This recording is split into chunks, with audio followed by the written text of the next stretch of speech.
Bienvenidos y bienvenidas al espacio de lectura.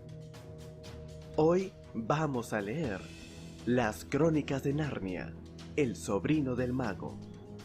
Capítulo número 1. La puerta equivocada.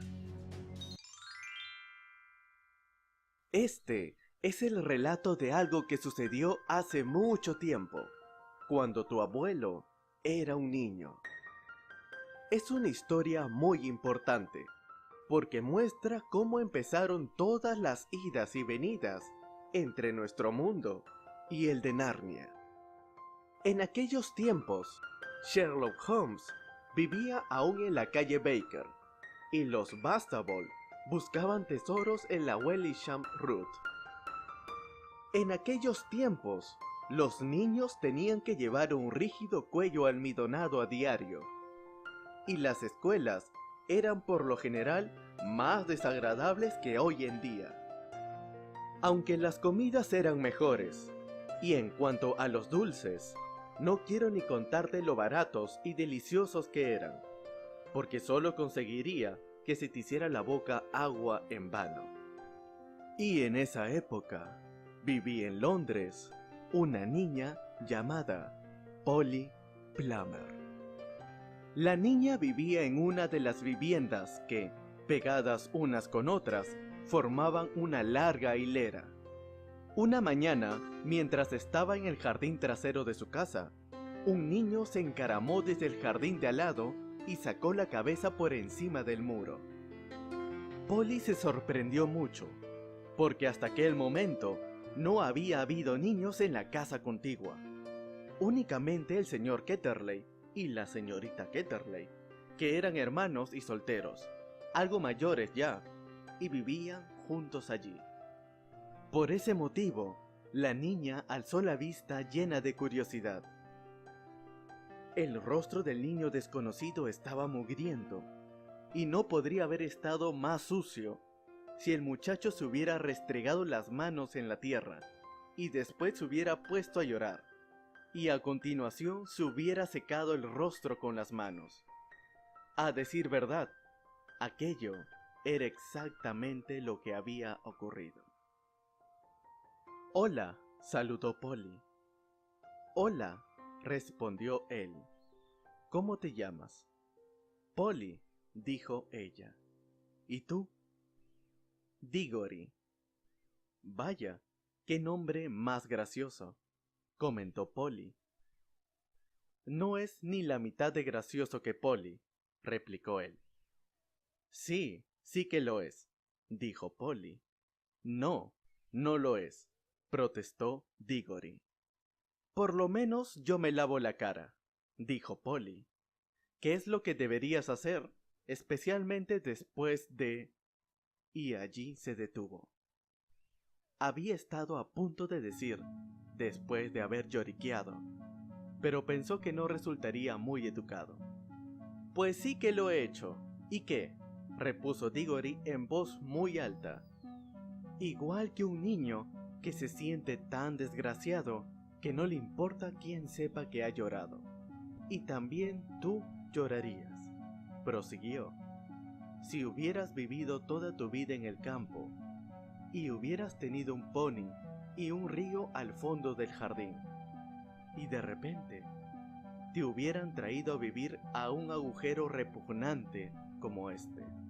«Londres no es un agujero», replicó Polly muy indignada.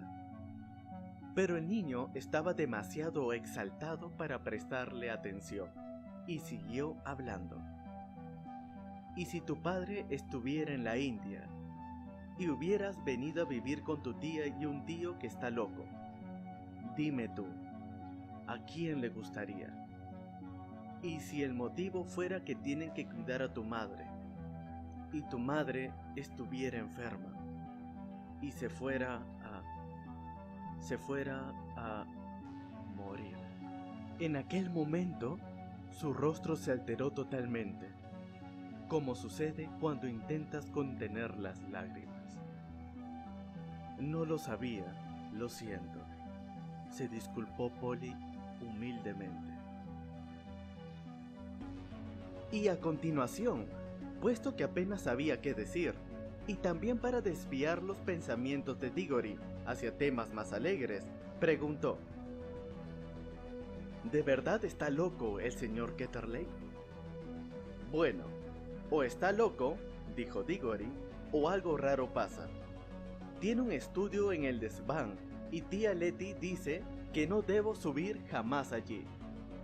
De entrada eso ya parece sospechoso. Y además hay otra cosa.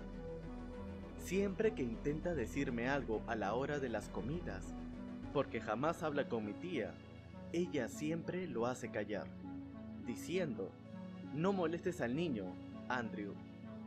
O estoy segura de que Diggory no quiere oír hablar de eso. O también, ¿qué te parece, Diggory? ¿No te gustaría salir a jugar al jardín? ¿Qué clase de cosas intenta decirte? No lo sé.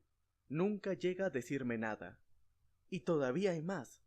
Una noche, mejor dicho, ayer por la noche, cuando pasaba por delante de la escalera que conduce al desván para ir a acostarme, y por cierto, no es que me guste mucho pasar por delante de esa escalera, estoy seguro de que oí un alarido. A lo mejor tiene a una esposa loca encerrada ahí arriba. Sí, ya lo he pensado. O quizá es falsificador de billetes. O tal vez de joven fuera pirata, y como el que sale al principio de La Isla del Tesoro, y ahora se verá obligado a esconderse de sus antiguos camaradas. ¡Qué emoción!, exclamó Polly. No sabía que tu casa fuera tan interesante. Quizás tú la encuentres interesante, refunfuñó él. Pero no te gustaría si tuvieras que dormir allí. ¿Qué te parecería permanecer despierta en la cama mientras oyes los pasos de tío Andrew avanzando sigilosamente por el pasillo hacia tu habitación? Y tiene unos ojos horribles. Así fue como Polly y Diggory se conocieron. Y puesto que acababan de empezar las vacaciones de verano y ninguno de ellos se iba a la playa aquel año, se veían casi a diario. Sus aventuras se debieron en gran medida a que fue uno de los veranos más lluviosos y fríos que había habido en muchos años, y eso los obligó a realizar actividades de interior. Se las podría llamar exploraciones caseras. Resulta maravilloso lo mucho que se puede explorar con el cabo de una vela en una casa grande o en una hilera de casas. Hacía tiempo que Polly había descubierto que si se abría cierta puertecita del desván de su casa, se encontraba el depósito de agua y un lugar oscuro detrás de él, al que se podía acceder trepando con cuidado. El lugar oscuro era como un túnel largo y con una pared de ladrillos a un lado, y un tejado inclinado al otro. Y en el tejado habían pequeños retazos de luz entre las tejas de pizarra. Aquel túnel no tenía suelo. Había que pisar de viga en viga, y entre ellas no había más que una capa de yeso. Si la pisabas, ésta cedía, y te precipitabas a la habitación situada debajo. En el trozo de túnel que había justo al lado del depósito, Polly había acondicionado la cueva del contrabandista y había subido pedazos de cajas viejas de embalaje y sillas de cocina rotas y cosas por el estilo, y lo había esparcido todo de una viga a otra para crear un pedazo de suelo. Allí guardaba un cofre que contenía distintos tesoros, un cuento que estaba escribiendo y por lo general también unas cuantas manzanas. A menudo había bebido en aquel lugar alguna que otra botella de gaseosa de jengibre, y las botellas viejas contribuían a dar al lugar el aspecto de una cueva de contrabandistas. A Diggory le gustaba bastante la cueva, a pesar de que Polly no le permitía ver el cuento. De todas formas, él estaba más interesado en explorar. «Oye», le dijo un día, ¿hasta dónde llega este túnel? Quiero decir, ¿acaba donde termina tu casa? No, respondió Polly. Las paredes no llegan hasta el tejado. Sigue adelante. No sé hasta dónde. En ese caso, podríamos ir de un extremo a otro de la hilera de las casas. Pues claro, asintió ella. Y espera, ¿qué? Podríamos entrar en las otras casas. Sí, y nos encerrarían por ladrones. No, gracias. No te pases de listo. Pensaba en la casa situada al otro lado de la tuya. ¿Qué le pasa? Pues que está vacía. Papá dice que ha estado vacía desde que llegamos aquí. En ese caso, supongo que deberíamos echarle un vistazo, dijo Diggory. Estaba mucho más entusiasmado de lo que reflejaba su comentario. Pues desde luego pensaba, igual que habrías hecho tú, en todas las razones por las que la casa habría permanecido vacía durante tanto tiempo. Lo mismo le sucedía a Polly. Ninguno de los dos mencionó la palabra encantada, y ambos pensaron que una vez hecha la sugerencia, no podían echarse atrás. ¿Lo intentamos ahora?, preguntó Diggory. De acuerdo. No tienes por qué hacerlo si no quieres, indicó él. Si tú te atreves, yo también, respondió ella. ¿Cómo sabremos que estamos en la casa que nos interesa? Decidieron que tendrían que salir al desván y recorrerlo dando pasos tan largos como los que mediaban entre una viga y la siguiente. Eso les daría una idea de cuántas vigas tenía una habitación. Luego calcularían unas cuantas más para el pasillo entre los dos desvanes de la casa de Polly, y a continuación el mismo número que el desván para la habitación de la criada. La operación les proporcionaría la longitud de la casa. Cuando hubieran recorrido 2 veces aquella distancia, habrían llegado al final de la casa de Diggory. Cualquier puerta que encontraran después de eso, los conduciría a un desván de la casa vacía. Pero no creo que esté vacía del todo, declaró Diggory. ¿Ah, no? Creo que alguien vive allí en secreto. Alguien que entra y sale solo por la noche, con una linterna sorda. Probablemente descubriremos a una banda de criminales peligrosos y obtendremos una recompensa. No tiene sentido que una casa esté vacía tantos años si no es que oculta algún misterio. Papá pensaba que la culpa era de los desagües, comentó la niña. Bah, a los adultos siempre se les ocurren explicaciones aburridas, respondió su compañero. Ahora que hablaban a la luz del día en el desván, en lugar de la luz de la vela en la cueva del contrabandista, parecía mucho menos probable que la casa vacía estuviera encantada. Una vez hubieron medido el desván, tuvieron que conseguir un lápiz y efectuar una suma. Al principio, los dos obtuvieron resultados distintos, y cuando por fin coincidieron sus sumas, no es muy seguro de que los cálculos fueran correctos, ya que tenían mucha prisa por iniciar la exploración. No debemos hacer el menor ruido, dijo Polly, mientras volvía a trepar por detrás del depósito.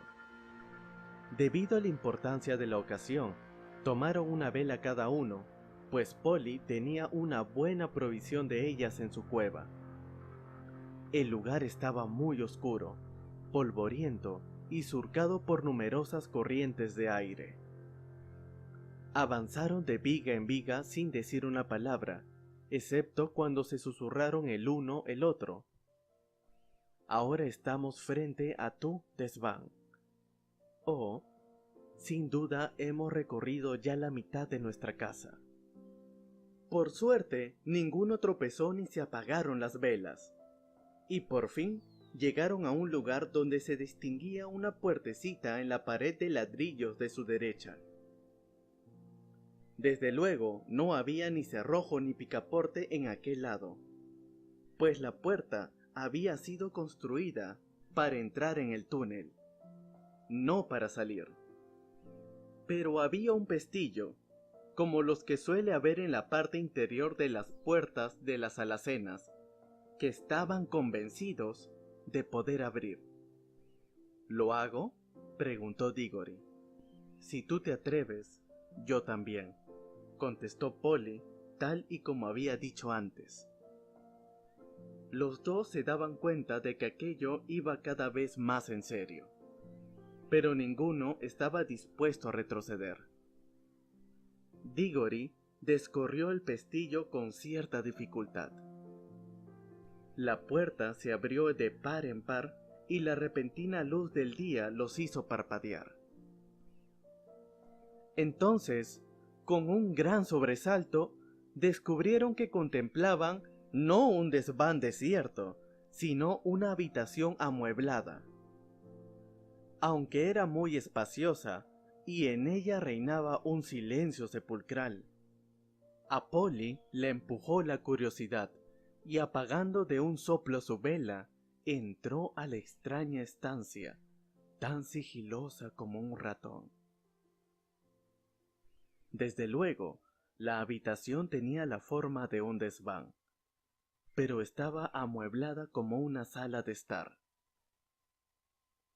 Todas las paredes parecían cubiertas de arriba abajo de estanterías, y todas las estanterías estaban repletas de libros. Ardía un buen fuego en la chimenea, pero no hay que olvidar que aquel año el verano era muy frío y lluvioso. Y frente al hogar, de espalda a ellos, había un sillón de respaldo alto.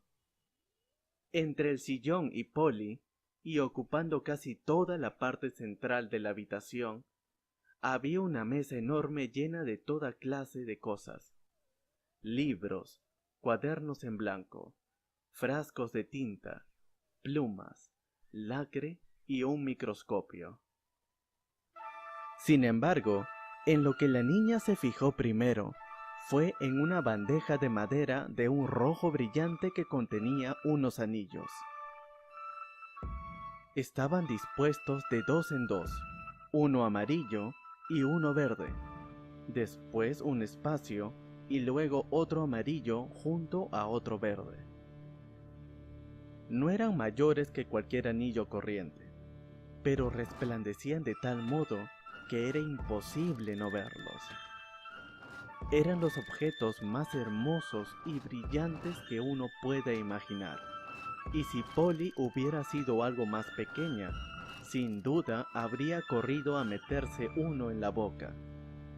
La habitación estaba tan silenciosa que advirtieron inmediatamente el tic-tac del reloj. Y no obstante, tal como descubrió entonces Polly, tampoco permanecía en un silencio absoluto. Se oía un débil y muy débil zumbido, y si las aspiradoras se hubieran inventado por aquel entonces, Polly habría pensado que se trataba del sonido de uno de esos aspirando a mucha distancia, varias habitaciones más allá y unos cuantos pisos más abajo. No obstante, era un sonido más agradable, mucho más musical, aunque tan débil que apenas se oía. Todo va bien, aquí no hay nadie, dijo Polly a su compañero, volviendo la cabeza por encima del hombro. Su voz sonó poco más alta que un susurro, y tras ella salió Diggory parpadeando y con un aspecto sumamente sucio, igual que el de Polly. «Esto no vale», declaró. «La casa no está vacía. Será mejor que pongamos pies en polvorosa antes de que venga alguien». «¿Qué crees que son?», inquirió Polly señalando los anillos de colores. «Está bien, vamos», dijo Diggory. «Cuanto antes». No llegó a terminar lo que iba a decir, pues en aquel momento sucedió algo. El sillón de respaldo alto colocado ante el fuego se movió de repente, y de él se alzó, igual que un demonio de pantomima saliendo por una trampilla, la alarmante figura del tío Andrew. No se encontraban en la casa desierta, estaban en la casa de Diggory y en el estudio prohibido. Los dos niños lanzaron un ¡oh! Y comprendieron su terrible error. También se dieron cuenta de que deberían haber sabido desde el principio que no habían andado lo suficiente. El tío Andrew era alto y muy delgado. Tenía un rostro lampiño con una nariz puntiaguda y unos ojos sumamente brillantes y una enmarañada mata de pelo de color gris. Diggory se quedó sin habla, pues su tío le parecía 1000 veces más inquietante de lo que había creído. Polly no se sentía tan asustada aún, pero no tardó en estarlo, pues lo primero que hizo el anciano fue cruzar la habitación en dirección a la puerta, cerrarla y girar la llave en la cerradura. Luego se dio la vuelta y clavó los brillantes ojos en los niños y sonrió, mostrando todos sus dientes. «Ya está», dijo. «Ahora la tonta de mi hermana no podrá encontrarnos». Era algo espantosamente distinto de lo que se esperaría que hiciera cualquier adulto. A Polly le dio un vuelco el corazón, y ella y Diggory empezaron a retroceder en dirección a la portezuela por la que habían entrado. El tío Andrew fue demasiado rápido para ellos. Pasó por detrás de ambos, cerró la puerta y se quedó de pie frente a ella. Hecho esto, se frotó las manos e hizo chasquear los nudillos. Tenía unos dedos muy largos y blancos. «Estoy encantado de verlos», dijo. «2 niños son exactamente lo que necesitaba». «Por favor, señor Ketterley», suplicó Polly. «Es casi la hora de cenar, y tengo que ir a casa. Déjenos salir, por favor». «Todavía no», respondió el tío Andrew. «Esta es una oportunidad demasiado buena para dejarla escapar. Quería 2 niños. Verán, estoy en mitad de un gran experimento. Lo he probado con un conejillo de indias y pareció funcionar, aunque claro está, un conejillo de indias no puede contarte nada, y uno no puede explicarle cómo regresar». «Mira, tío Andrew», intervino Diggory, «realmente es hora de cenar, y nos estarán buscando dentro de un instante. Tienes que dejarnos salir».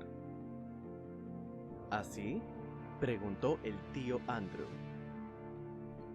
Diggory y Polly intercambiaron una mirada.